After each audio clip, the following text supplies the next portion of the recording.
What is the Dolphins' biggest weakness on defense? And you can just pick one.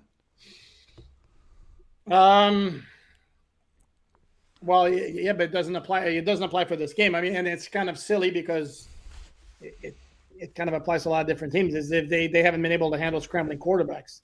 Oh, Um, okay. I mean, Lamar Jackson burned them for a 70-yard touchdown run. Niners are the same way. Yeah. Yeah. And that's Couldn't contain Justin Fields. they gave up the record. I think it was 178 yards. Yeah. But you play a lot of men in the secondary. Your back is turned to the quarterback. He takes off, and it's like takes. They play a lot of man. They do play a lot of men.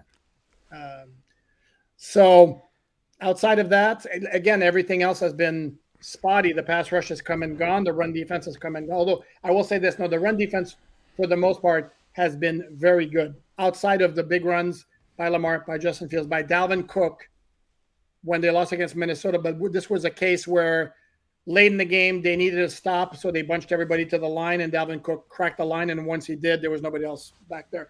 Outside of that, they've done a very good job against the run. So it'd be more pass rush and pass defense. Teams that play man coverage are doing a decent job against the Niners this year, I want to say, because Debo's not beating man coverage. Kittle's not beating man coverage. Ayuk can. Ayuk's really good. But you put Xavier Howard on him, he won't necessarily win every time. I mean, he went up against Paulson Adebo last week, and Adebo played really well. So if you can play man coverage, all of a sudden, here's when you know Jimmy Garoppolo's in trouble. He gets hit a few times in the first quarter, starts patting his feet and patting the ball. It's like, and when you play good man coverage, you can take away his first read, take away the quick throws, because he doesn't want to hold the ball long. He's been hurt a million times. He wants to get rid of the ball fast. I don't know if Tua is the same way, but Jimmy wants to get rid of the ball. Force him to hold it for 2-3 seconds. You can sort of see the sweat start to drip off his brow. It's not what he wants to do. Beautiful face, kind of. Woo!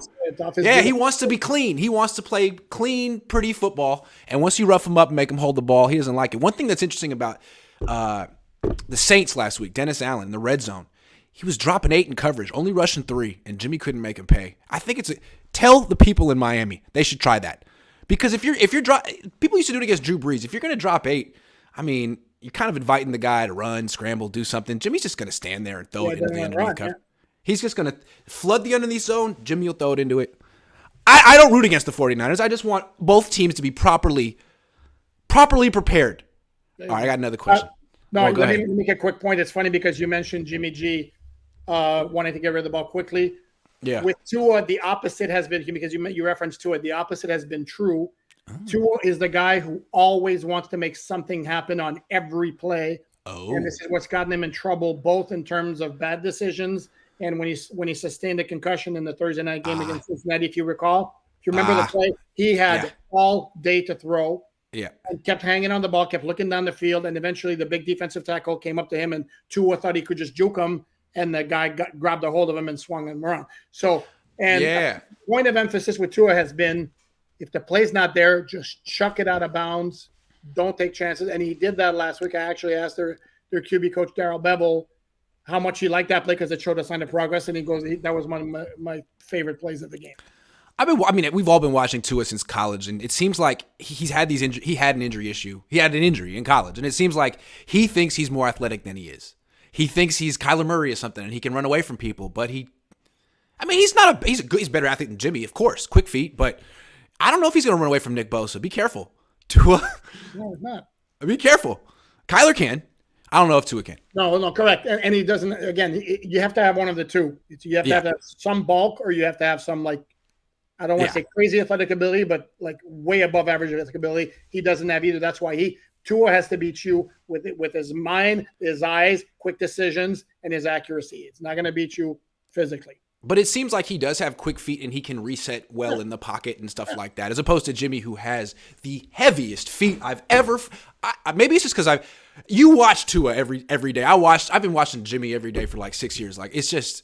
It's like you've been having the same dinner every night. It's like, I've had enough, man. I've seen it. He's 40 and 19.